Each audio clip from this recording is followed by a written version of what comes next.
All right, Clay, so I am opening up the iVue RoboControl app, selecting Add a Drone, and before I actually connect to drone, you can see there's a Matek mLRS 44750BT option. That's the specific number for the transmitter Bluetooth module I'm using, but there is no CU equivalent.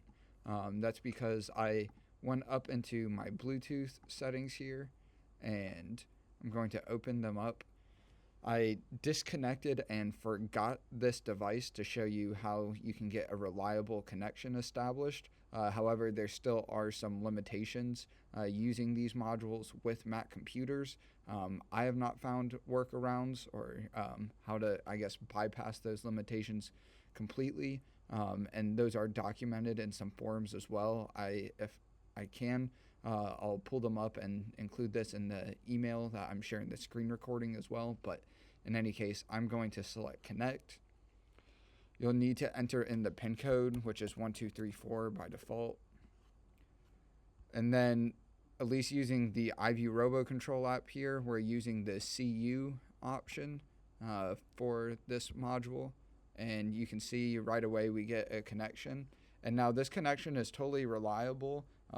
Within, I would say, about a dozen feet, your controller to your computer. Now, of course, there are other external factors involved with Bluetooth and USB 3.0 interference being one of them, but I don't think that should really be much, if any, of a limitation in your case. Now, one of the very real limitations that exist, not with the iVue RoboControl app, but with macOS right now, using in conjunction with these Bluetooth modules, the Matek mLRS modules. If I am to disconnect here, select connect again, and then try to reconnect here, I get a connection, but not really. You can see it's not actively updating. If I were to try to put our developer mini into any of the flight modes, it doesn't respond.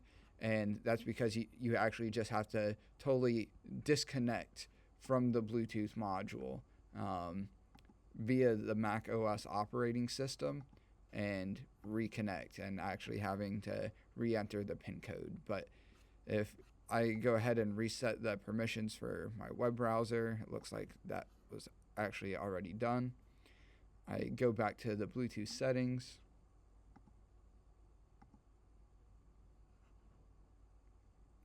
hit connect, just like I did the first time. 1, 2, 3, 4.